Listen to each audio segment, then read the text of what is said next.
Dear students, welcome back. CPGEE 2025 ये cotton university जो गुवाहाटी असम की सबसे बड़ी यूनिवर्सिटी है, उसमें मास्टर्स इन पॉलिटिकल साइंस यदि आपको पढ़ना है, वेरी प्रेस्टिजियस कोर्स, तो आपको ये एंट्रेंस टेस्ट पास करना होगा। उसके 2025 के पेपर जो भेजा है मेरे स्टूडेंट मुस्कान यास्मीन ने, थैंक यू मुस्कान। उसके बेसिस पे चलिए हम एनालाइज करते हैं और थोड़ी अपनी नॉलेज को और आगे बढ़ाते हैं। ये यूजफुल होगा of course CUET PG, UGC net और किसी भी एंट्रेंस टेस्ट एग्जाम जिसमें पॉलिटिकल साइंस आता है, क्योंकि इसमें है very very beautiful questions. Let us begin. इससे पहले कि पेपर के एनालिसिस शुरू करें, ये है बुक्स के नेम।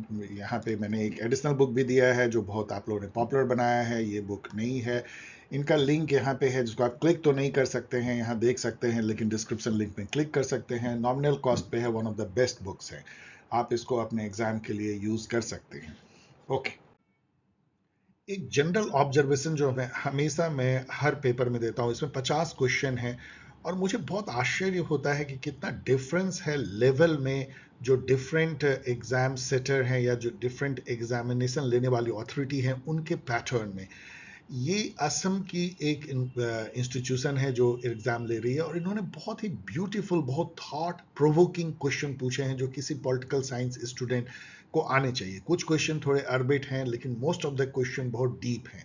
जबकि इसके कंपैरिजन में जो एनटीए ने अभी यूजीसी नेट लिया है, जहां पे कि आशा की जाती है कि इस तरह के क्वेश्चन पूछे जाए, वहां बचकाने क्वेश्चन पूछे जाते हैं कि इस नेता का डेथ कब हुआ, उसका जन्म कब हुआ, ये युद्ध कब हुआ। और यहाँ पे आप देखिए कि क्या लेवल के क्वेश्चन पूछे हैं। ये एक आयरनी है कि आप बड़े एग्जाम में छोटे क्वेश्चन, और जो जहाँ पे कि आसान क्वेश्चन होना चाहिए वहाँ बहुत डिफिकल्ट क्वेश्चन। कोई एका नहीं है, कोई लेवल के स्टैंडर्डाइजेशन नहीं है, और ये एक अच्छी व्यवस्था या अच्छी सिचुएशन नहीं है इंडियन एजुकेशन सिस्टम की। इसमें क्रिकेट की भाषा में बोले तो बैट्समैन और बॉलर क्या तैयारी करे, हर जगह की पिच ऐसी अजीब है कि एक जगह ठस पिच है जहाँ पे कि 600 रन बनेंगे 6 विकेट पे, और दूसरी जगह ऐसी है जहाँ पे कि बैटिंग करना इम्पॉसिबल है। तो आप किस तरह से अपनी तैयारी करेंगे, वेरी डिफिकल्ट।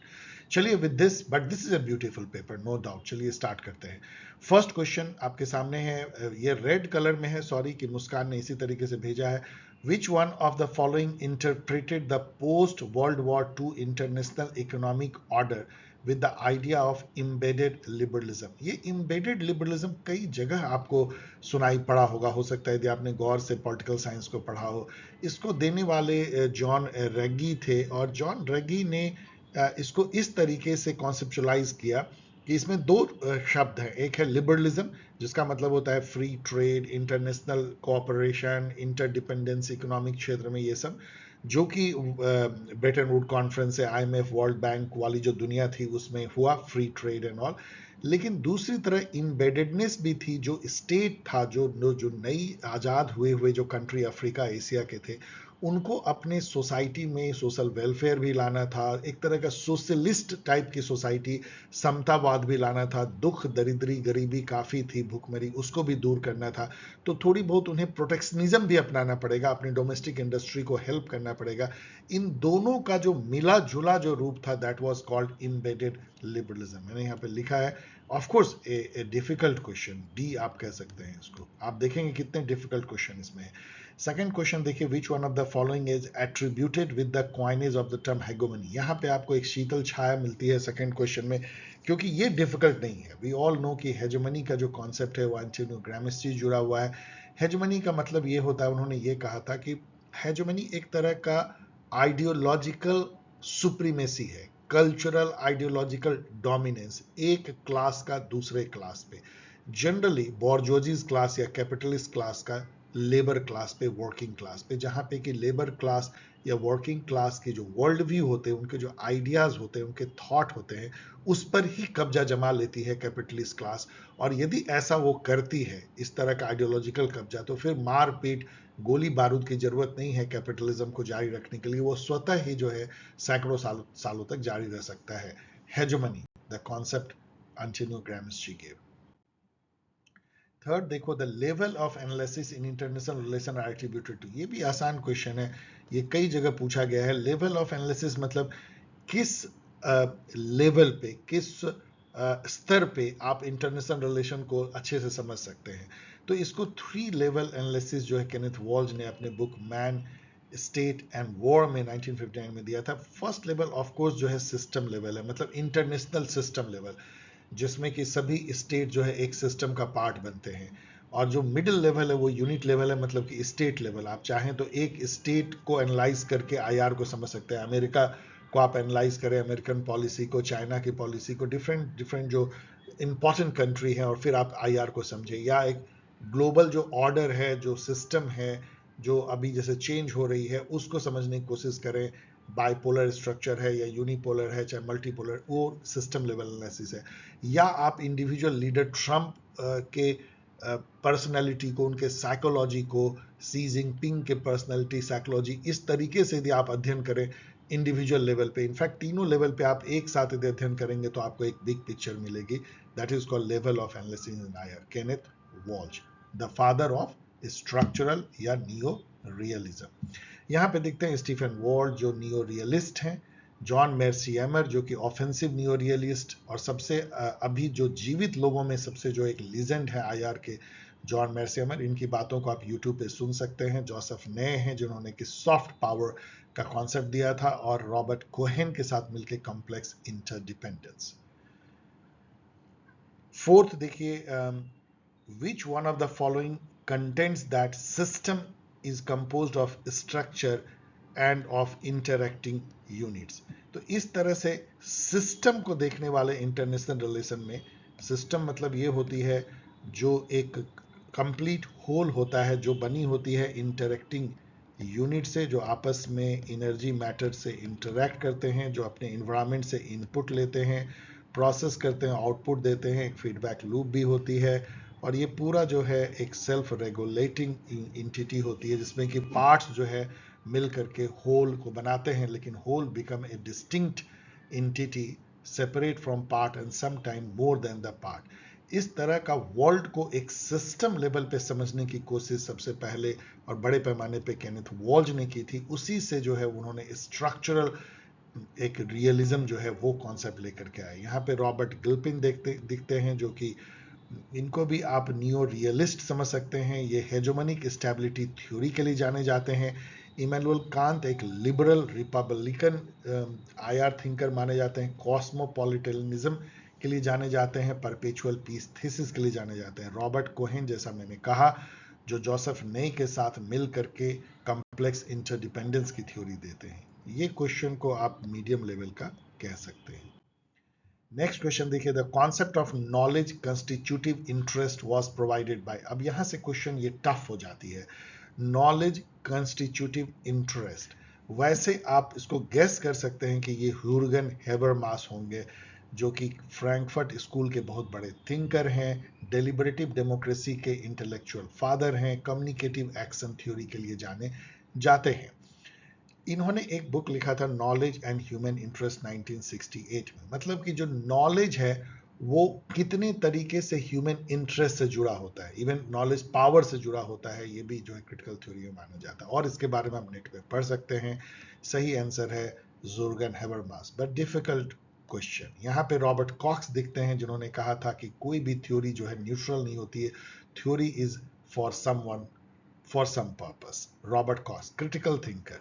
मैक्स हॉकहाइमर दिखते हैं, जो कि फ्रैंकफर्ट स्कूल के वन ऑफ द थिंकर हैं। जॉन हर्स दिखते हैं, जो अपने सिक्योरिटी डिलेमा के लिए जाने जाते हैं। Security dilemma, realist concept. The sustainable development goal 6 क्या है? अब यहाँ पे तो ये आपको आशा करते हैं कि आप एसडीजी के जो 17 गोल हैं उन सबको एक तरीके से थोड़ा याद रखें, और याद रखना चाहिए। यहाँ ये भी याद रखना चाहिए कि इसमें केवल 17 गोल ही नहीं है, लेकिन ये भी स्टूडेंट याद कर लेते हैं कि it consist of 169 targets and 232 indicators. So इसमें से जो छठा गोल है वो है क्लीन वाटर एंड सैनिटेशन। बस आप याद कर सकते हैं। 7 नंबर देखिए, the president of India can be impeached for the violation of constitution. Of course ये सही है, ये बात लिखी गई है आर्टिकल 56 में। The president may for violation of the constitution be remove from the office by impeachment. और नेक्स्ट जो रीजन लिखा है, the constitution lays down the procedure for impeachment of the president, ये भी बिल्कुल सही है। Procedure for impeachment of the president is outlined in article 61, जिसके लिए कि 14 दिन की नोटिस देनी होती है।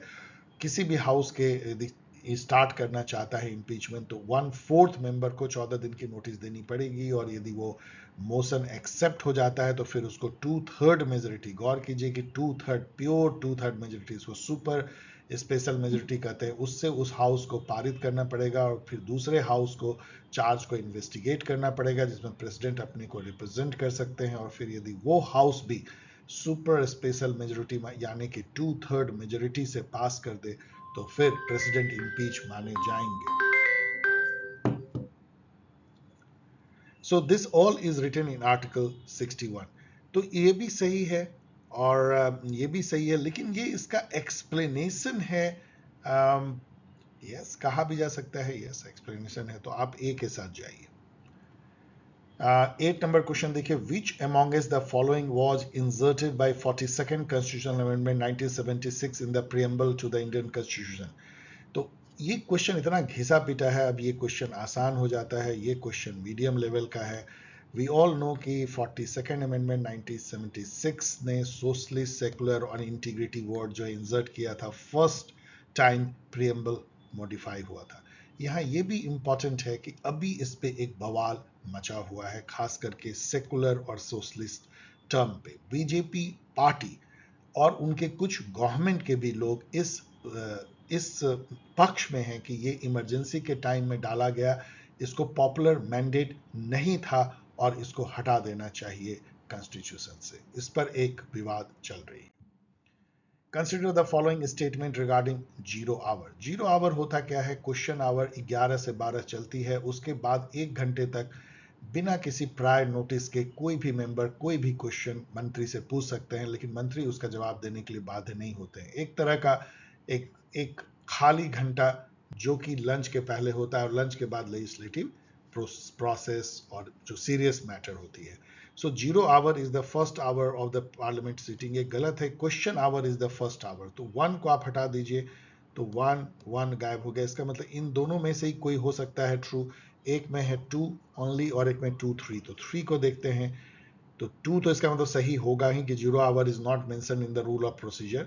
Members can raise any matter without any prior notice, ये भी सही है। तो 2 और 3 सही है। जीरो आवर, जीरो आवर जो है ये और कहीं के पार्लियामेंट में नहीं पाई जाती है। ये इंडिया का एक इनोवेशन आप कह सकते हैं, लेजिस्लेटिव इनोवेशन।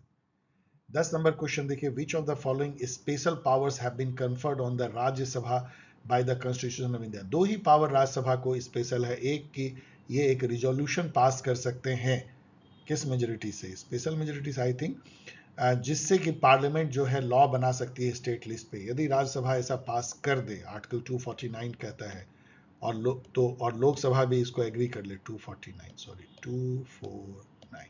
तो फिर जो है स्टेट लिस्ट पे भी जो है पार्लियामेंट लॉ बना सकती है। दूसरा, ये कोई रिजोल्यूशन यदि राज्यसभा पास कर दे कि एक नया ऑल इंडिया सर्विस क्रिएट होना चाहिए, तो लोकसभा भी पास कर दे।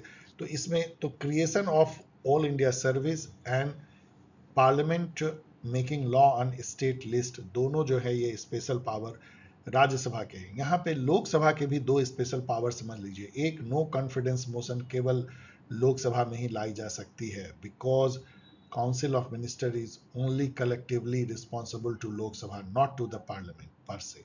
ऑल्सो लोकसभा को स्पेशल पावर है in case of money bill. Money bill can only be introduced in the Lok Sabha, और राज्यसभा को बहुत लिमिटेड पावर है। तो 2 स्पेशल पावर लोकसभा को, 2 स्पेशल पावर राज्यसभा को। 11 नंबर देखिए, identify the characteristic of the Congress system as describe by Rajni Kothari. अब यहां पे देखिए सबसे लंबा सेंटेंस, सबसे सही statement.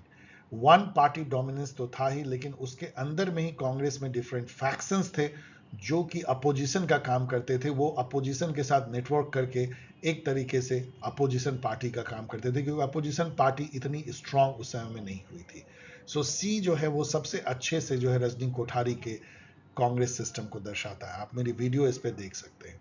The supreme court of India enjoys the power of judicial review. उसका मायने क्या होता है? इसका मायने यही होता है, सबसे लंबा लाइन सबसे सही, decide the constitutionality of an act passed by the legislature. यहाँ पे याद रखिए केवल एक्ट का ही कॉन्स्टिट्यूशनलिटी नहीं, लेकिन कोई एडमिनिस्ट्रेटिव ऑर्डर, किसी गवर्नमेंट ऑफिसर या ऑफिस ने कोई ऑर्डर भी निकाला, उसकी भी जुडिशियल रिव्यू हो सकती है कि वो कॉन्स्टिट्यूशन को कहीं काट तो नहीं रहा है। तो कॉन्स्टिट्यूशन के अनुसार हर एक्ट, हर ऑर्डर, हर रूल, हर रेगुलेशन होना है, इसी को जुडिशियल रिव्यू कहते हैं। ये पावर कि हर एक्ट या ऑर्डर को कॉन्स्टिट्यूशन ठोक बजा के देख सकती है कि कॉन्स्टिट्यूशनल वो उसकी वैधता है कि नहीं, और नहीं होने पे डस्टबिन में फेंक सकती है, नल एंड वाइड कर सकती है, इसको कॉन्स्टिट्यूशन, इसको जुडिशियल रिव्यू कहते हैं।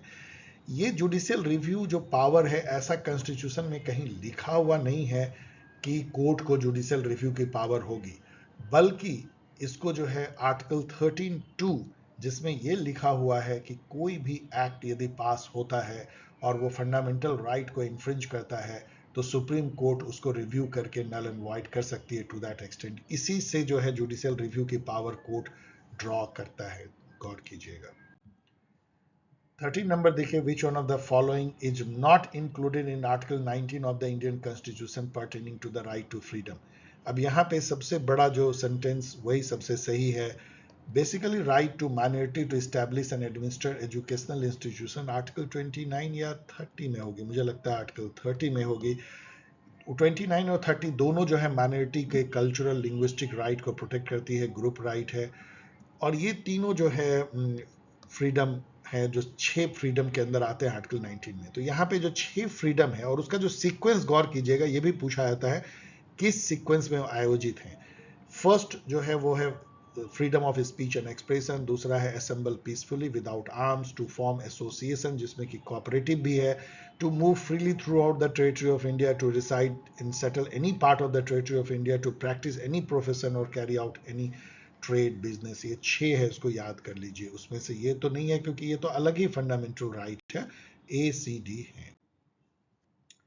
अब आइए चिपको मूवमेंट के बारे में आपको पता होना चाहिए कि 1973 में उत्तराखंड के पौड़ी गढ़वाल जिले में जो है चंदी प्रसाद भट्ट और फिर बाद में सुंदरलाल बहुगुणा जो बहुत बड़े लीडर थे, वहाँ के लोकल गौरा देवी, इन सब के साथ मिलके वो चिपको मूवमेंट चलाते हैं, जिसमें कि औरतें खास करके वो पेड़ों से चिपक जाती हैं जिससे कि उसको काटा ना जा सके। उस समय में ये आंदोलन ये था कि जो कॉमर्शियल कटिंग होती है, ठेकेदार जो पैसे के लिए करते हैं, ये विनाश है, ये इकोलॉजी का विनाश है, चिपको मूवमेंट। इसमें ये पूछा जा रहा है कि ये जो है सर्वोदय, गांधीयन सर्वोदय मूवमेंट से उसने ड्रॉ किया था अपना स्ट्रेंथ, तो इसमें से कौन सा है सबसे लंबा जो है। तो ये सेंटेंस तो यही सही है। ऐसे ये बहुत वेग लिखा है इन्होंने, quit essential peasant movement and A celebrated environment movement. तो ऑफकोर्स ए सेलिब्रेटेड इन्वायरमेंट मूवमेंट से ये सही बनता है। बाकी तो ये जो फॉरेस्ट्री, सक्सेसफुल कॉमर्शियल फॉरेस्ट्री हो ही नहीं सकता, उसके अगेंस्ट था, लॉस ऑफ लैंड नहीं था, मेन अंडरग्राउंड वाटर टेबल नहीं था। तो ये जान लीजिए। इसी बहाने आप इन लीडर को भी जानिए, सुंदरलाल बहुगुणा, चंडी प्रसाद भट्ट और गौरा देवी पूछा जाता है, और इसी बहाने अपीको मूवमेंट को भी जान लीजिए, वो भी पूछा जाता है। ये एक नकल थी या समझिए इंस्पिरेशन थी, जो कि कर्नाटका में, उत्तर कर्नाटका डिस्ट्रिक्ट में 1983 में होता है, सेम पेड़ों को, इन्वायरमेंट को बचाने के लिए अपीको मूवमेंट, चिपको का नेम जैसा अपीको।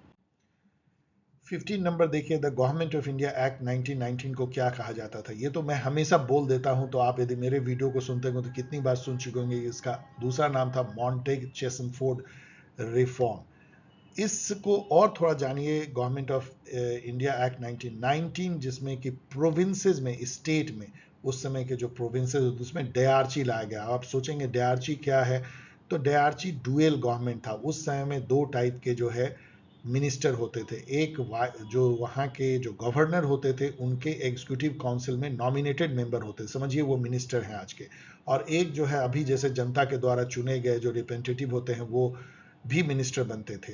तो पहले, इस एक्ट के पहले, सारे के सारे मिनिस्टर जो हैं वो बेसिकली गवर्नर के एग्जीक्यूटिव काउंसिल जो नॉमिनेटेड होते थे वही मिनिस्टर बनते थे।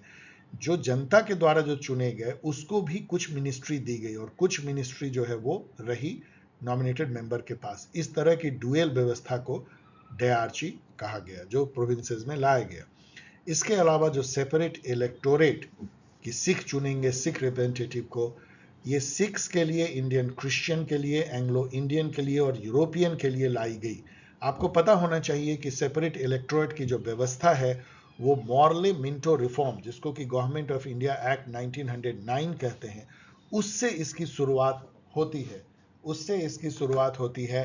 और यहाँ पे ये भी आपको जानना चाहिए कि जिस तरह से गवर्नमेंट ऑफ इंडिया एक्ट 1919 को हम कहते हैं मॉन्टेग चेसमफोर्ड रिफॉर्म, उसी तरह गवर्नमेंट ऑफ इंडिया एक्ट 1909 को हम कहते हैं मॉर्ले मिंटो रिफॉर्म। यहाँ ये भी आपको जानना चाहिए कि मॉर्ले मिंटो रिफॉर्म या गवर्नमेंट ऑफ इंडिया एक्ट 1909 में पहली बार मुस्लिम के लिए सेपरेट इलेक्टोरेट लाया गया था, जिसका दायरा 1919 में बढ़ा दिया गया, 1935 एक्ट में और बढ़ा दिया गया, और इन सब को जो है खत्म करना पड़ा इंडियन कॉन्स्टिट्यूशन को।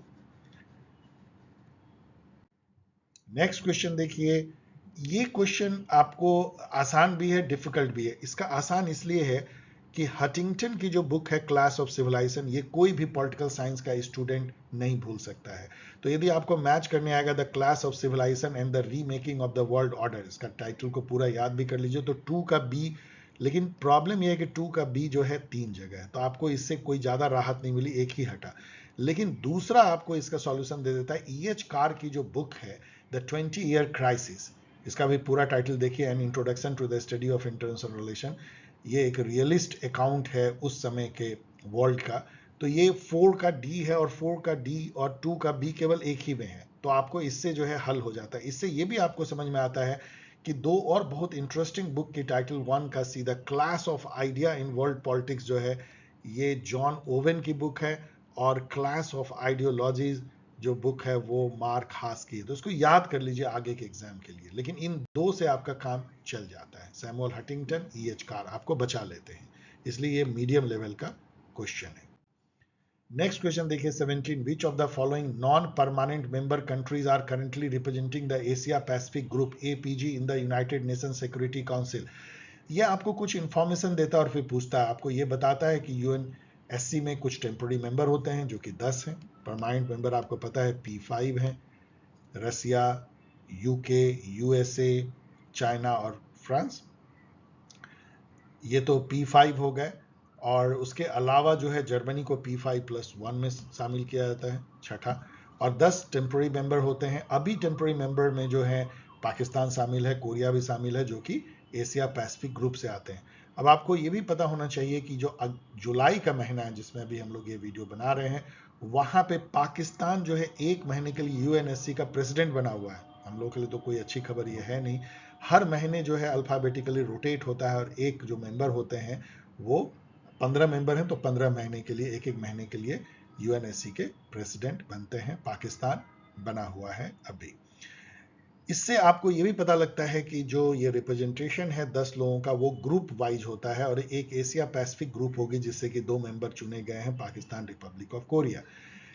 10 नॉन परमानेंट मेंबर जो होते हैं, 5 अफ्रीका और एशियन स्टेट से लिए जाते हैं, 1 ईस्टर्न यूरोप से, 2 लैटिन अमेरिका से और कैरिबियन से, और 2 western Europe and other state से। Who among the following was the first chair of international relation in India? ये क्वेश्चन खासा अरबिट है, मैंने आज तक ये क्वेश्चन देखा नहीं है, लेकिन इंटरेस्टिंग ये है कि ये जेंटलमैन का नाम था कर्ट मार्क्स प्रेफर। और ये बताया जाता है कि कर्ट मार्क्स प्रेफर जो है हिटलर के शासनकाल में वहाँ के एक IR के थिंकर और डिप्लोमेट थे, वो इंडिया आते हैं और उनको न्यू दिल्ली यूनिवर्सिटी, जो दिल्ली यूनिवर्सिटी है, उसमें IR की जो डिपार्टमेंट है उसका हेड बना दिया जाता है। इस पर अभी भी विवाद होता है कि क्यों हम लोगों ने एक नाजी पॉलिटिकल थिंकर को जो है अपनी इंडिया का इंटरनेशनल रिलेशन का फर्स्ट चेयर बना दिया। इस पर और आप पढ़ सकते हैं, orbit question. Which among the following cities is the host of 51st G7 Leaders Summit 2025? अभी जस्ट हुआ है अल्बर्टा स्टेट, जो कि कनाडा में है, और वहाँ के एक जगह जिसका नाम है कैनानास्किस के रिसोर्ट में पहाड़ों से घिरा हुआ है, वहाँ पे ये बैठक हुई है G7 की। G7 में जो मेंबर होते हैं वो USA, UK, Italy, Canada, Germany, Japan, France होते हैं। एक समय में ये बहुत सुपर इकोनॉमिकली पावरफुल नेशन थे। अब आज के समय में यदि इसमें चाइना नहीं है, इसमें यदि इंडिया नहीं है, साउथ अफ्रीका नहीं है, ब्राजील नहीं है, तो क्या G7 है ये? तो इसलिए ये अब तो बहुत ही हल्का हो गया है। इस G7 समिट से उठ करके एक तरह से भाग के ट्रम्प जो है अमेरिका चले गए थे, उसी के बाद उन्होंने ईरान पे जो है बंकर बस्टर बम भी गिराए थे। Consider the following statement, the functions of the finance commission. Finance commission जैसे ही आप देखते हैं, पहले क्वेश्चन छोड़िए, पहले एडिशनल इंफॉर्मेशन देखिए। ये आर्टिकल 280 में लिखा गया है कॉन्स्टिट्यूशन में। इसमें यह कहा गया है कि एक चेयरमैन होंगे और 4 मेंबर होंगे। कई बार पूछा जाता है डियर स्टूडेंट, 4 मेंबर मत भूलिए, मतलब चेयरपर्सन को मिला के ओनली 5 लोग होते हैं। पार्लियामेंट बाय लॉ डिसाइड करती है कि मेंबर्स के क्या क्वालिफिकेशन होंगे। इसका जो काम होता है वो यहाँ 2 और 3 में लिखा गया है, to allocate between states to share of proceed of taxes. जो टैक्स अधिकतर यूनियन गवर्नमेंट बटोरती है, लगाती है, उसका स्टेट और सेंटर के बीच में कैसे बंटवारा होगा। इसके अलावा सेंटर से जो ग्रांट इन एड जाता है स्टेट को, उसका बंटवारा कैसा होगा। ये बहुत ही इंपॉर्टेंट है। फिस्कल फेडरलिज्म का सबसे बड़ा कॉन्स्टिट्यूशनल जो इंस्ट्रूमेंट है वो फाइनेंस कमीशन है। ये दोनों नहीं है। इट डजंट डिसाइड कि withdrawal of money from consolidated fund of India, जो कि अप्रोप्रिएशन बिल से पार्लियामेंट डिसाइड करती है। It also does not supervise and report on whether the union and state government are levying taxes in accordance with the budgetary provision. ये देखने का जो काम है ये CAG का है। So सही आंसर है 2 and 3। Given below 2 statement 111 adjacent region देखिए, Socrates believes that loyalty to friend is more important than loyalty to the state। एकदम उल्टा उनका बिलीव था कि नहीं, लॉयल्टी टू द स्टेट, खास करके उसके कानून से लॉयल्टी, जो रूल ऑफ लॉ है उसको फॉलो करना, चाहे उसके लिए जान भी दे दो, is more than the loyalty to the friend. Then reason है Socrates refuses to escape from prison because he feels a duty to uphold the law of Athens।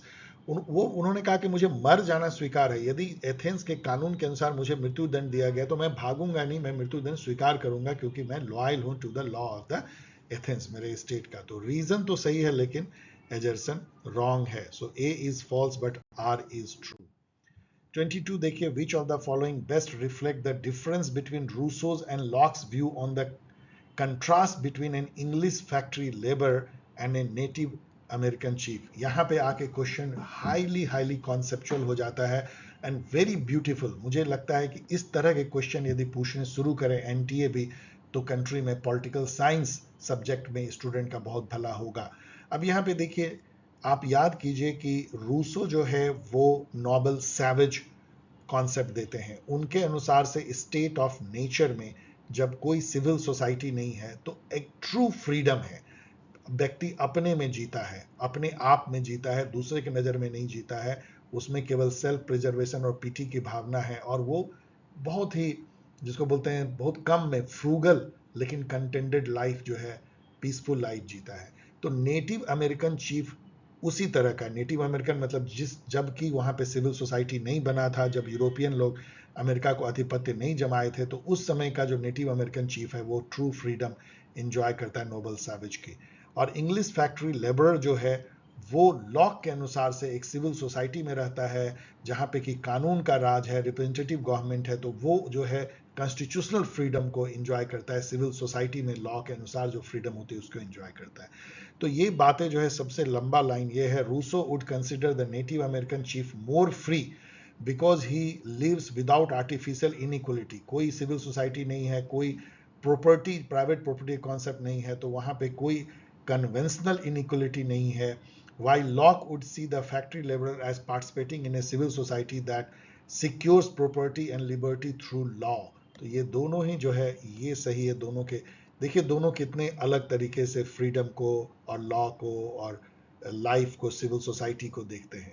For Rousseau civil society हमें एक तरह से deprived social animal बनाता है, क्योंकि यहाँ private property आने के चलते ऊंच नीच हो जाती है और समाज जो है डिबेस्ड हो जाता है। जबकि लॉक के लिए सिविल सोसाइटी जो है वो एक तरह का अच्छी लाइफ लाती है, जहाँ पे कि ऑर्डर होती है, जहाँ लॉ होता है, जहाँ कॉन्स्टिट्यूशन होता है, जहाँ लिमिटेड गवर्नमेंट होती है, उससे सिटीजन की नेचुरल राइट और फ्रीडम बढ़ती है।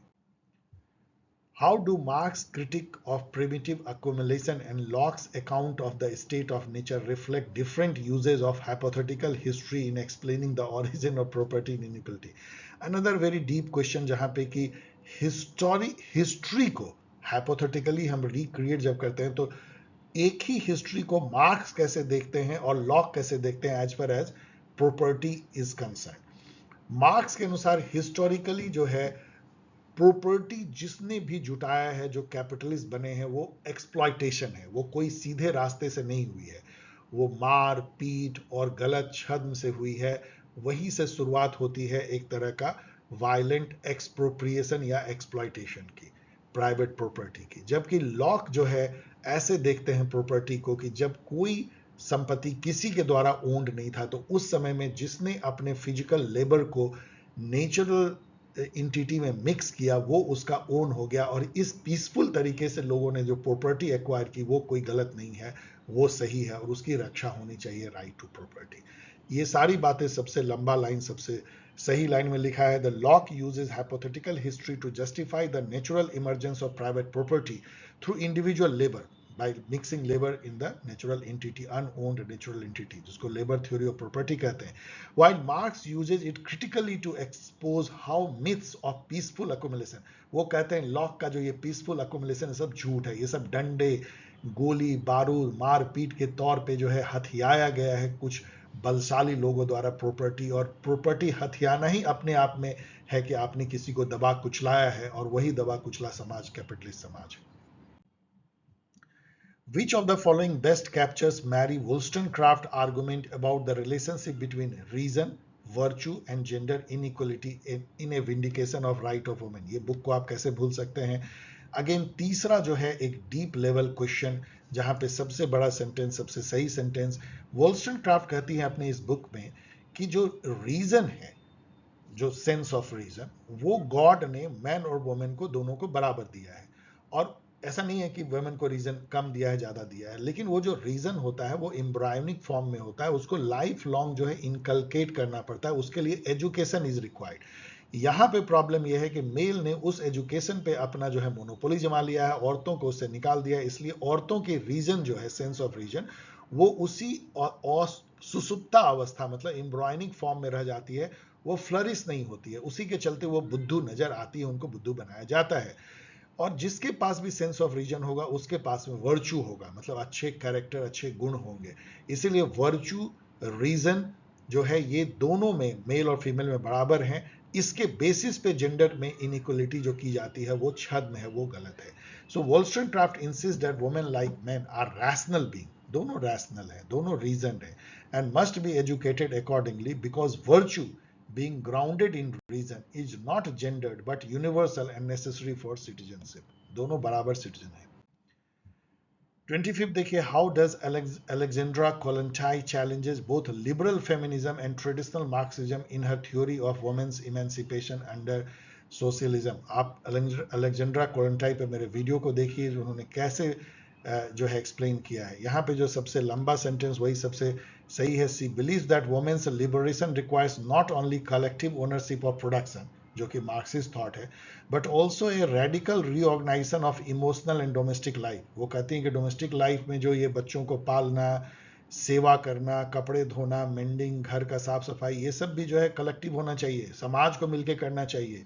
ये वुमेन की जिम्मेदारी नहीं है कि वो बच्चे पैदा भी करे, उसको पाले भी. वो समाज के लिए बच्चा होता है, समाज क्यों ना पाले, समाज, गवर्नमेंट क्यों ना व्यवस्था करे कि हर औरत का बोझ हल्का हो, हर औरत का जो घर का काम है वो सरकार के द्वारा जो है वो कोई टीम बने, म्यूनिसिपल जैसा, जो कि घर का काम कर दे, लाइक दैट वो कहती हैं. और जो इमोशनल जो पक्ष है उसको भी उभारती हैं कि वुमेन और मेन का जो रिलेशन है वो बराबरी का होना चाहिए, और वुमेन को भी पूरी फ्रीडम होने चाहिए, अपने इमोशन, अपनी जो उनकी लाइफ है उसको मर्द औरत के तौर पे चॉइस उनको होना चाहिए, life including the dissolution of the bourgeois nuclear family. वो उसको तो बिल्कुल डिसमेंटल करने की बात करती हैं, बोर्जोइज न्यूक्लियर फैमिली, जो उनके अनुसार से एक तरह का स्लेवरी है औरतों के लिए, प्राइवेट प्रॉपर्टी की रक्षा के लिए. अलेक्जेंड्रा कोलेंटाई. 26 देखिए, how do Bentham and mill differ in their interpretation of the principle of utility, particularly regarding the nature of pleasure and moral decision making. ये आसान बन जाता है. चौथा क्वेश्चन है जो कि बहुत डीप है, लेकिन वी ऑल नो सबसे बड़ा लाइन, सबसे सही लाइन की, J.S. Mill modifies Bentham's utilitarianism by introducing a distinction between higher and lower pleasure. आप जानते हैं इसी बेसिस पे वो बेंथम से अलग हो जाते हैं.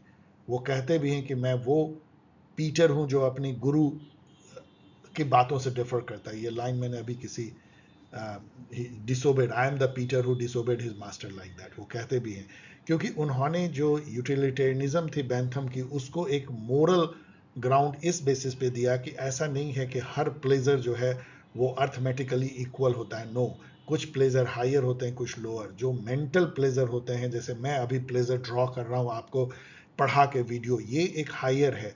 और यदि आप मान लीजिए शराब पी करके और मूवी देख के जो प्लेजर लेते हैं, वो बॉडीली प्लेजर जो है वो लोअर प्लेजर है, इस तरह की बात वो करते हैं। So Mill modifies Bentham's utilitarianism by introducing a distinction between higher and lower pleasure, arguing that some form of happiness like intellectual or moral pleasure are inherently more valuable than others. 27 देखिए, which of the following best capture the key difference between classical liberalism and neoliberalism? नियोलिबरलिज्म जो कि पूरी दुनिया में अभी छाई हुई है कोल्ड वॉर के खत्म होने के बाद, वो क्लासिकल लिबरलिज्म का ही एक नया रूप माना जाता है, जो लिबर्टेरियनिज्म से भी उभर के आती है। दोनों में जो सबसे लंबा लाइन, सबसे सही लाइन, यदि आपने इस फार्मूला को अपनाया तो बिना किसी नॉलेज के भी आप इसमें अधिकतर क्वेश्चन सही कर सकते हैं स्टेटमेंट टाइप। क्लासिकल लिबरलिज्म क्या देखता है? स्टेट को एक minimal protector of negative liberty देखता है, minimalist state, state as a necessary evil. तो minimal protector of negative liberty, बस और right to life, liberty, property की रक्षा करने के लिए और थोड़े बहुत काम करने के लिए है। Whereas neoliberalism actively reshape the state to create and maintain market condition. State का काम है मार्केट को बढ़ावा देना, मार्केट फ्रीली ऑपरेट करे अनहिंडर्ड वे में, इसकी व्यवस्था बनाए रखना स्टेट का काम है, नियोलिबरलिज्म में। सही है। जेंडर क्या है? यदि फेमिनिस्ट के चश्मे देखें तो जेंडर एक जो है सोशल कंस्ट्रक्ट है। यदि हम एक मेल सोविनिस्ट के नजरिए से देखें तो एक बायोलॉजिकल कैटेगरी है, बायोलॉजिकल रियलिटी है। 29 द टर्म एंड्रोसेंट्रिसिज्म डिफाइन टू, यहां पे आप यदि वोकेबलरी आपकी स्ट्रांग है तो एंड्रो मतलब होता है मेल, मैन या मेल, तो इसका मतलब है centring man and masculine experience as universal. तो एंड्रोसेंट्रिसिज्म, इसका उल्टा क्या होगा? फेमिनिन सेंट्रिसिज्म, फेमी सेंट्रिसिज्म, या फीमेल का भी कुछ और होता होगा। सो देख लीजिए, centring man and masculine experience as universal. Vocabulary, Which book is considered the foundational text of feminism? कौन बोलेगा कि नहीं? A Vindication of Right of Women, Mary Wollstonecraft, अभी हम लोगों ने देखा। तो यहाँ पे आप इन तीनों बुक को भी जान लीजिए। फेमिनिन मिस्टिक जो है ब्रेटी फ्रेडन की बुक है, जो कि सेकेंड वेव या रेडिकल फेमिनिज्म को लाती है, अशर करती है। सेक्सुअल पॉलिटिक्स उसी दौर की एक बहुत फेमस बुक है केट मिलेट की, जो कितनी ही एग्जाम में पूछी जाती है, और ये भी बुक मैंने कई एग्जाम में देखा है, वर्जीनिया वुल्फ की a room of her own.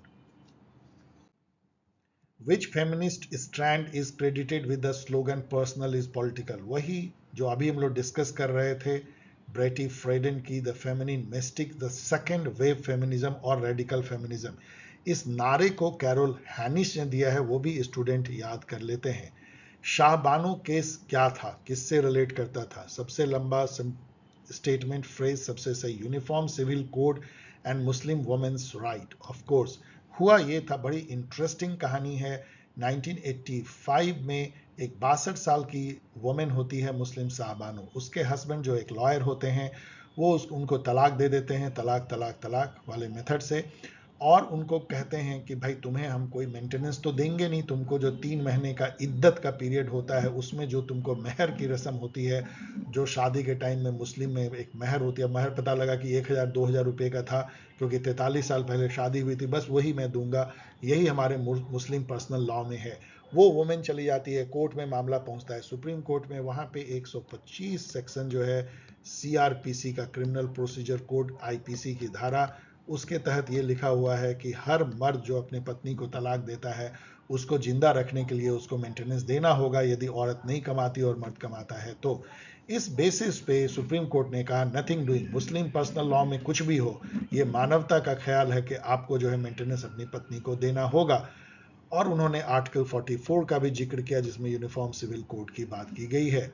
इस बेसिस पे जो है मुस्लिम, खास करके मुस्लिम क्लर्गी, कठमुल्लाए, कंजर्वेटिव, उन्होंने बहुत हंगामा किया कि ये तो हमारे मुस्लिम पर्सनल लॉ पे चोट है, और राजीव गांधी झुक गए। ये एक बहुत ही गलत ट्रेंड उन्होंने सेट किया। उन्होंने मुस्लिमों को दुखी ना करने के लिए पार्लियामेंट से एक एक्ट पास कराया, जिसका नाम था Muslim women protection of right on divorce act 1986। इसमें उन्होंने सुप्रीम कोर्ट के इस जजमेंट को एक तरह से बाईपास कर दिया, पलट दिया, और उससे वो जजमेंट नलीफाई हो गई। इसको जो है बीजेपी ने अपने लिए एक हथियार बनाया, और बीजेपी के लिए जो स्यूडो सेकुलरिज्म है उसका ये एक एग्जाम्पल बन गया, और उससे बीजेपी पार्टी को पॉलिटिकली बहुत फायदा हुआ और कांग्रेस को पॉलिटिकली बहुत नुकसान। कई लोग कहते हैं कि साहबानो केस के जो ये मुस्लिम तुष्टीकरण का झटका राजीव गांधी पे लगा, उससे उबरने के लिए उन्होंने 1-2 साल बाद जो है राम जन्मभूमि का ताला खुलवा के हिंदुओं को खुश करने की कोशिश की, लेकिन उन्होंने ताला नहीं खुलवाया था, एक जिन का बोतल का ढक्कन खुलवाया था, और फिर जो हुआ वो तो एक इतिहास ही है। 33 the demand to decriminalise section 377 of the IPC, वही आईपीसी जिसकी धारा अभी हम लोग 125 देख रहे थे साहबानो केस में, उसकी धारा 377 ये कहती थी कि समलैंगिक, दो मर्द हैं दो औरत हैं, उनके बीच में सेक्स जो है वो क्रिमिनल अपराध, उनको जेल डाल दिया जाएगा। इस पे पिक्चर भी बनी है, इस पे कितनी चीज बनी है। तो ये जो है इसको डिक्रिमिनलाइज किया गया सुप्रीम कोर्ट के ऑर्डर के द्वारा, ये बहुत बड़ी घटना थी। इससे जो है जो LGBTQ कम्युनिटी हैं उनकी राइट्स की रक्षा हुई। 34 विच of the following is an example of the public private divide in gender politics. जरा सा इसको देखिए, marital rape and domestic violence. मान लीजिए कि एक पत्नी जो है कोर्ट में जाती है, कहती है कि हमारे हस्बैंड ने मेरे ऊपर रेप किया है, कोई भी नहीं सुनता है, पुलिस बोलेगा अरे ये घर का मामला है, निबट लो। ऐसा क्या होता है, मर्द क्या, तुम्हारा हस्बैंड है, वो रेप क्या करेगा। लेकिन रेप हो सकती है। यदि पत्नी जाके कोर्ट में कहती है, कोर्ट या छोड़िए या पुलिस में, कि हमें हस्बैंड ने मारा है, तो जब तक कि सही मायने में उसके शरीर पे चोट के निशान, लोग बोले घर का मामला है, ये पब्लिक मैटर नहीं है। तो इसी को जो है औरतें रिव्यू करती हैं फेमिनिस्ट की, ये पब्लिक प्राइवेट डिवाइड बांट करके लिबरल वर्ल्ड ने या लिबरलिज्म ने जो है इन सब खतरनाक जो हमारे ऊपर अत्याचार होता है उसको एक तरह से दबा दिया। वहां पे हमें हक नहीं मिलता है, वहां पे हमें इक्वालिटी नहीं मिलती, वहां हमें न्याय नहीं मिलता, ये कहते हुए कि ये तो घर का मामला है, प्राइवेट मामला है। बाकी सब देखिएगा तो कोई पब्लिक प्राइवेट के बीच में डाइकोटमी नहीं है। 35 देखिए, the fact of pluralism in Rawls theory implies that. ये भी एक बहुत ही डीप क्वेश्चन है।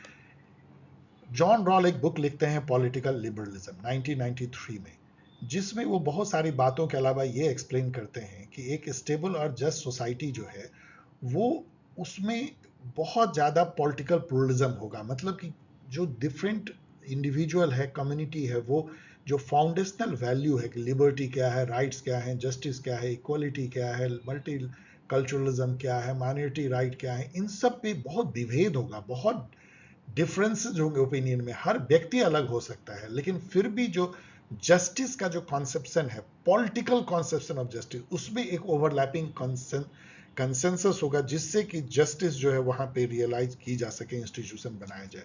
उसी को उन्होंने फैक्ट ऑफ प्लूरलिज्म कहा था। सो यहां सबसे लंबा फ्रेज सबसे सही, justice must accommodate multiple comprehensive doctrine. Comprehensive doctrine मतलब जो फंडामेंटल वैल्यूज हैं, लिबर्टी, इक्वलिटी, जस्टिस, राइट्स, उस पर डाइवर्जेंस होने के का जो सिचुएशन है उसको पॉलिटिकल जस्टिस, जो पॉलिटिकल मीनिंग ऑफ जस्टिस को उसको एकोमोडेट करना होगा। मतलब आप ये नहीं कह सकते, रॉल का कहना है कि हर व्यक्ति अलग अलग कॉन्सेप्शन ऑफ फंडामेंटल वैल्यूज का रखते हुए भी जो पॉलिटिकल जो मीनिंग है जस्टिस का, उस पर एक हो सकता है। 37 देखिए, the idea of post truth politics undermine which pillar of deliberative democracy. Another very very deep and good question. पहले समझिए पोस्ट ट्रूथ वर्ल्ड या पोस्ट ट्रूथ पॉलिटिक्स क्या है। ये पोस्ट मॉडर्निज्म का एक भौंडा सा रूप है, जहां पे कि ट्रूथ क्या है ये सभी ने डिस्कार्ड कर दिया, there is no objective truth. तो फिर मुझे जो अच्छा लगेगा वही मेरे लिए ट्रूथ है, जो मेरी भावनाओं को संतुष्ट करेगा वही मेरे लिए सत्य है, जो मेरे आइडियोलॉजी से अलाइन होता है वही ट्रूथ है। ऐसे में क्या है, मेरा ट्रूथ, आपका ट्रूथ आपका ट्रूथ। ऐसा यदि दुनिया बनता है तो बहुत ही खतरनाक दुनिया है। और उसी से जो है व्हाट्सएप यूनिवर्सिटी चलती है। आप सोचते होंगे कि व्हाट्सएप पे कैसे जो है झूठ इतनी तेजी से फैल जाता है। यदि आपके मन में है कि कोई पॉलिटिकल लीडर जो है बिल्कुल गधा है, समझ लीजिए, मैं क्रूड लैंग्वेज यूज कर रहा हूं, और व्हाट्सएप पे आपको मैसेज आता है कि कैसे वो पर्टिकुलर लीडर जो है गधा है या बेईमान है, कुछ भी आपके मन में ऐसा है, तो आपको वो पढ़ के बड़ी खुशी होगी। आप ये नहीं खोजने जाएंगे कि ये गलत लिखा गया है, इसमें कुछ ऐसी बातें हैं जो रॉन्ग है, उसको वेरीफाई करें, क्योंकि ये आपके आइडियोलॉजी, आपके इमोशन से सूट करता है, तो आप उसको सच मानेंगे और फिर उसको 10 जगह फैलाएंगे। सेम उल्टा भी, यदि कोई लीडर आपको बहुत पसंद है, आप उसको बहुत लाइक करते हैं, उसके बारे में और अच्छी अच्छी बातें जो कि एकदम बिल्कुल गलत है, यदि वो भी फैलाई गई हैं, तो आप उसको बिलीव करेंगे। This is called post truth world. अब यह है कि यदि कोई ऑब्जेक्टिव ट्रूथ है ही नहीं, तो फिर डेलिबरेटिव डेमोक्रेसी जिस पिलर पे खड़ी है ना, वही पिलर ढह जाता है, क्योंकि ये जो है जुर्गन हैबरमास की पिलर है, जिसमें कि कम्युनिकेटिव एक्शन थ्योरी में वो कहते हैं कि जब पब्लिक मिल करके रीजन्ड पब्लिक डिस्कोर्स करे और तर्क के आधार पे सच को खोजने की कोशिश करे और सच तक पहुंचे, तो तब उससे डिसीजन ले, तो डेलिबरेटिव डेमोक्रेसी। यदि कोई सच है ही नहीं और सब अपने अपने इमोशन, अपने आइडियोलॉजी से गाइडेड सच की खोज कर रहे हैं, तो आपका सच अलग है, मेरा सच अलग, तो ऐसे में क्या पब्लिक डिस्कोर्स? तो ये रैशनल क्रिटिकल डिबेट और कम्युनिकेटिव एक्शन को ही काट देता है पोस्ट ट्रुथ पॉलिटिक्स। और कई लोग कहते हैं कि हम अभी पोस्ट ट्रुथ पॉलिटिक्स में जी रहे हैं, जहां पे कि propaganda is the truth. Which of the following developments most convincingly undermine Daniel Bell's end of ideology thesis? तो पहले समझिए, अगेन एक very deep question. Daniel Bell की एंड ऑफ आइडियोलॉजी थीसिस क्या थी? उनका ये कहना था, ये टाइटल देखिए, end of ideology on the exhaustion of political ideas in the 50s। मतलब कि जो बड़े बड़े पॉलिटिकल आइडियोलॉजीज हैं, फासिज्म, कम्युनिज्म, सोशलिज्म, लिबरलिज्म, उन सब का अब जमाना लद गया। 1960 में ये कहते हैं, अब जो है सरकार को कैसे टेक्नोक्रेटिक वे में, कैसे एक छोटी छोटी डिसीजन लेकर के सुधार किया जाए, लोगों के जीवन को ठीक किया जाए, इस पर फोकस है, चाहे वो कम्युनिस्ट सरकार हो, चाहे वो लिबरल डेमोक्रेसी की सरकार हो। लेकिन ये क्वेश्चन कहता है कि इसमें से कौन सा जो कथन है वो इस थेसिस को अपोज करता है। तो सबसे बड़ा जो लाइन है वही सबसे सही है, the resurgence of cultural essentialism, ethno nationalist mobilisation and value based political cleavages in electoral democracy, इसको सीधा काटता है।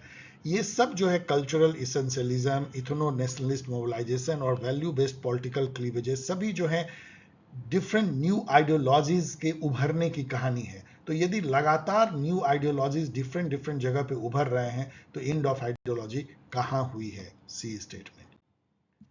Which one of the following is not a feature of participative democracy? Another is a very good question, क्योंकि इसमें आप fumble कर सकते हैं। इसमें देखिए, democratization of parliament and bureaucracy बिल्कुल पार्टिसिपेटिव डेमोक्रेसी का पार्ट है। Accountability of the political administration to the people they represent बिल्कुल पार्ट है पार्टिसिपेटिव डेमोक्रेसी का। Maintenance of an open institutional system, जहां कि आपको पता चल सके कि कैसे इंस्टीट्यूशन फंक्शन करती है, to ensure the possibility of experimentation with different political form, भी एक पार्ट है, ऑफकोर्स वेग है। लेकिन यहाँ जो उन्होंने indirect participation of the citizen लिख दिया है, ये गलत है। Participative democracy direct participation of the citizen का गवर्नेंस में देखती है, जहां सीधे लोग पार्टिसिपेट कर पाए, रेफरेंडम के थ्रू, इनिशिएशन के थ्रू, रिकॉल के थ्रू एंड लाइक दैट। सो सी जो है, मेरे अनुसार से, वैसे इस पर डिबेट हो सकती है सी और डी में, लेकिन ये डिफिकल्ट क्वेश्चन। 36 देखिए, the idea that power is not merely repressive but also productive is central to the theory of. Another deep question ये। लेकिन यदि आपने मिशेल फूको, माइकल फोकाल्ट आप पढ़ सकते हैं, मिशेल फूको के पावर के कॉन्सेप्शन को पढ़ा है, इनका तो बहुत रेडिकल कॉन्सेप्ट है पावर का। पावर रिलेशनल होता है, पावर कैपिलरी के जैसा होता है, पावर नॉर्मलाइज करता है, पावर जो है वो नॉलेज को क्रिएट करता है और नॉलेज पावर को क्रिएट करता है, पावर नॉलेज का नेक्सस होता है, एंड पावर जो है वो रिप्रेसिव भी होता है, डिसिप्लिनरी होता है, लेकिन प्रोडक्टिव भी होता है। ये बात फूको कहते हैं। कैसे प्रोडक्टिव होता है? Because it creates category of knowledge. सबसे इंपॉर्टेंट है कि नॉलेज क्रिएट करता है, ये डिस्कोर्स क्रिएट करता है, forms of discourse, type of subjects बनाता है, नॉर्मलाइज करता है, specific ways of being and knowing, and अलग अलग तरीके से जो एक नॉलेज क्रिएट करता है। सो पावर प्रोडक्टिव भी होता है, रिप्रेसिव तो होता ही होता है। फूको। यहाँ पे आरेंट आती हैं, हाना आरेंट। तो ये जानिए कि उन्होंने कहा था कि पावर जो है वो को क्रिएशन है पब्लिक रियल में। जब मिल करके लोग स्पीच एंड कम्युनिकेशन से कुछ क्रिएट करते हैं तो वो पावर है।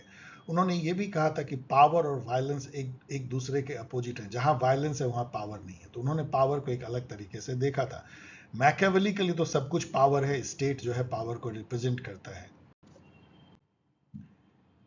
अब यहाँ आके आपको थोड़ी राहत की सांस मिलती है, बहुत आसान है। टेलर को आप मेंटल रिवॉल्यूशन जो उनकी जो उनका जो साइंटिफिक मैनेजमेंट था वो इटसेल्फ मेंटल रिवॉल्यूशन लाता है। उनका कहना था बोथ वर्कर और मैनेजर में। Peter Drucker is known for MBO management by objective. Chester Barnard ने बुक लिखा था functions of executive. And Maslow जो है हायरार्की ऑफ नीड्स, मोटिवेशन के लिए आप मैच कर लीजिएगा।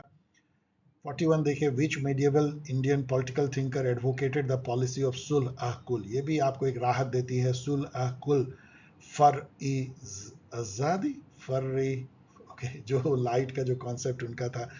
तो सुलह कुल का जो कॉन्सेप्ट था, सुलह कुल मतलब यूनिवर्सल पीस, उसी के बेसिस पे जो है राज काज चलाना अकबर का होता था। ये लाने वाले उनके friend, philosopher, guide, companion Abul Fazl थे। यहाँ जियाउद्दीन बरनी दिखती है जो जवाबिट के लिए जाने जाते हैं। जावाबिट एक लॉ जो कि सरिया से हट के पॉजिटिव लॉ है। ऐसे लैंड में मुस्लिम रूलर को लाना पड़ता है जो कि नॉन मुस्लिम है। 42 देखिए, which of the following is not true about Ambedkar political idea. तो यहाँ पे देखिए, he was deeply inspired by the idea of Gautam Buddha. बाद में तो वो बुद्धिज्म को अपना लेते हैं। ही advocated peaceful transformation of Indian society through education enlightenment. बिल्कुल सही है, उन्होंने सोशल डेमोक्रेसी को अपनाया था, ना कि रिवोल्यूशनरी सोशलिस्ट आइडियोलॉजी को। He was critical of Gandhi's view on caste. बहुत ज्यादा क्रिटिकल थे वो, तो अनहाइलेशन कास्ट का चाहते थे, और गांधी जी कास्ट को रिफॉर्म करना चाहते थे। तो एक ही बच जाता है, he was greatly inspired by the idea of Russian revolution. No, किसी भी तरह के आर्म रिवोल्यूशन के वो बिल्कुल अगेंस्ट थे, तो इसलिए रशियन रिवोल्यूशन के साथ तो हो नहीं सकते। 43 देखिए, consider the following statement regarding the political and social ideas of Swami Vivekananda. अब यहाँ पे आपको निकाल सकते हैं कौन जो है सही नहीं है। तो यहाँ पे यदि आप देखिए तो चलिए पहले पढ़ते हैं। His philosophy does advise against extreme individualism, individualist principle in determining a person's place in the larger society. तो ये सही है, क्योंकि वो सोसाइटी को प्रेशर देते थे, ना कि इंडिविजुअलिज्म को। जो अभी का जो निगेटिव लिबर्टी बेस्ड जो एक स्वार्थी पॉजिटिव इंडिविजुअलिस्ट समाज है, उसको तो मानते ही नहीं थे, तो समाज की बात करते थे, स्वदेशी समाज इन समाज। We see a socialist in Vivekanand as he dreamed of a classless society by annihilating the distinction between haves and have not। बिल्कुल सही है, एक तरह के वो सोशलिस्ट कोई ऐसे लिटरल नहीं थे, लेकिन वो गरीब को, मास को उत्थान चाहते थे, एजुकेशन के थ्रू, अलग सोशल सर्विस के थ्रू। तो सही है। He pleaded for a redistribution of wealth. Of course, वही idea, elimination of exploitation based on status and privilege and equality of opportunity, assurance of the dignity of human personality, rule of masses. बिल्कुल सही है। He was critical of social stratification based on caste, at the same time defended the institution as a basis of social stability। ये आके गलत हो जाता है, उन्होंने कभी कास्ट सिस्टम को डिफेंड नहीं किया, वो कास्ट सिस्टम से खुश नहीं थे, वर्ण व्यवस्था के अगेंस्ट नहीं थे, लेकिन जिस तरीके से वो डिजनरेट किया था, उसमें इनइक्वलिटी आई थी और एक तरह का भेदभाव आया था, उसके वो बिल्कुल खिलाफ थे। तो 4 को आप निकाल सकते हैं, तो 1 2 3 सही होगा। 44 देखिए, राजा राम मोहन रॉय के की 4 स्टेटमेंट दी गई है, कौन इसमें से इनकरेक्ट है? एक ही 2 है, तो चलिए देखते हैं। Ram Mohan Roy was greatly inspired by the idea of Bentham at the same time the French Revolution।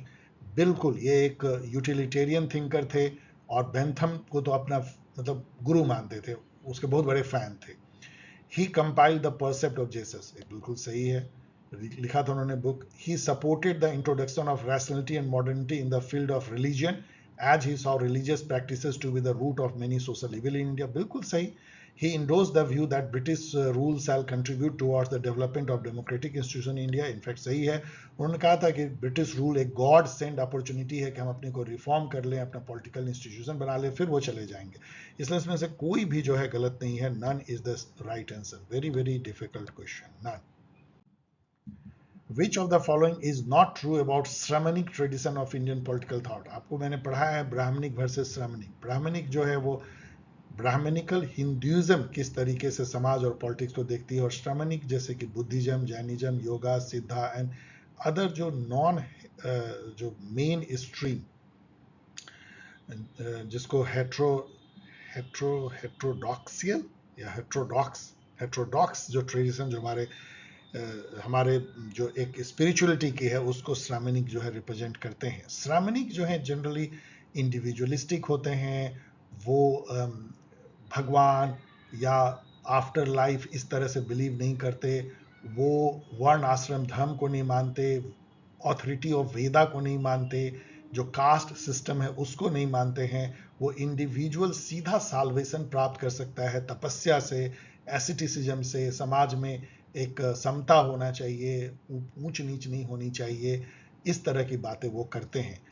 तो श्रमणिक ट्रेडिशन, तो यहाँ नॉट ट्रू, तो Shramanic tradition is traced on extreme form of asceticism. कुछ जो उसका योगा सिद्धा है उसने एक्सट्रीम फॉर्म ऑफ एसिटिज्म, मतलब कि एकदम तपस्या, इसको उन्होंने बल दिया, वैसे सभी फॉर्म नहीं।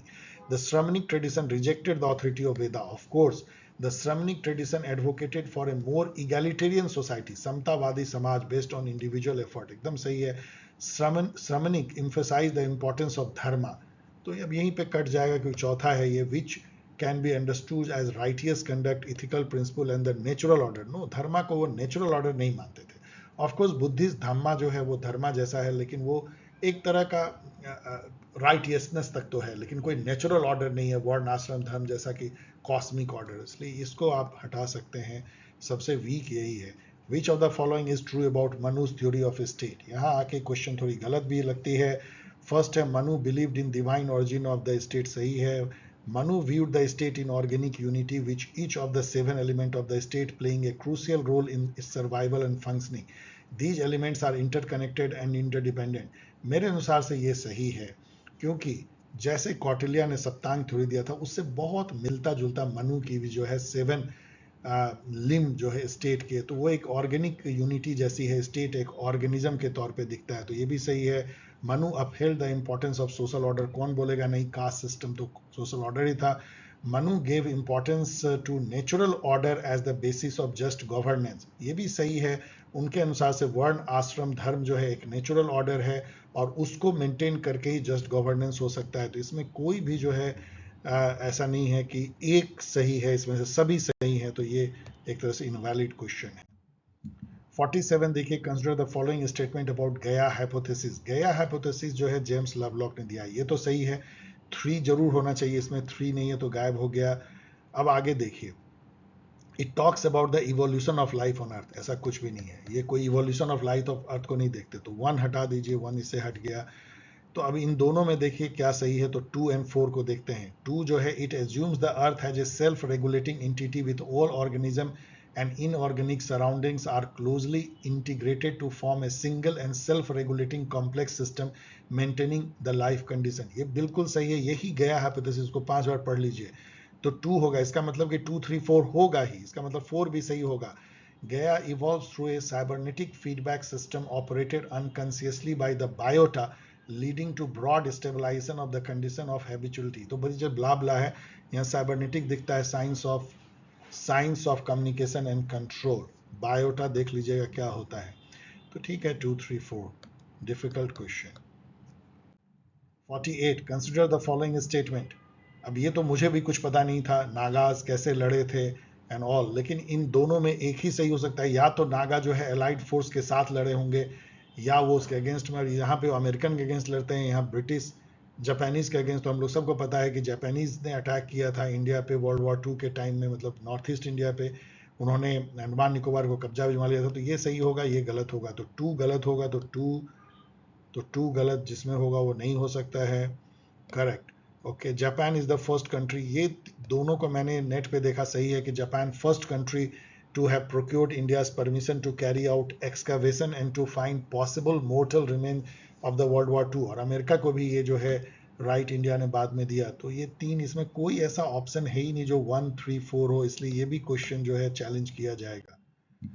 49 देखिए, which one of the following distinguished embedded and disembedded economic order, और ये करने वाले जो है कार्ल पोलियानी है। वेरी वेरी डिफिकल्ट क्वेश्चन, लेकिन इंटरेस्टिंग एंड नॉलेज देने वाला।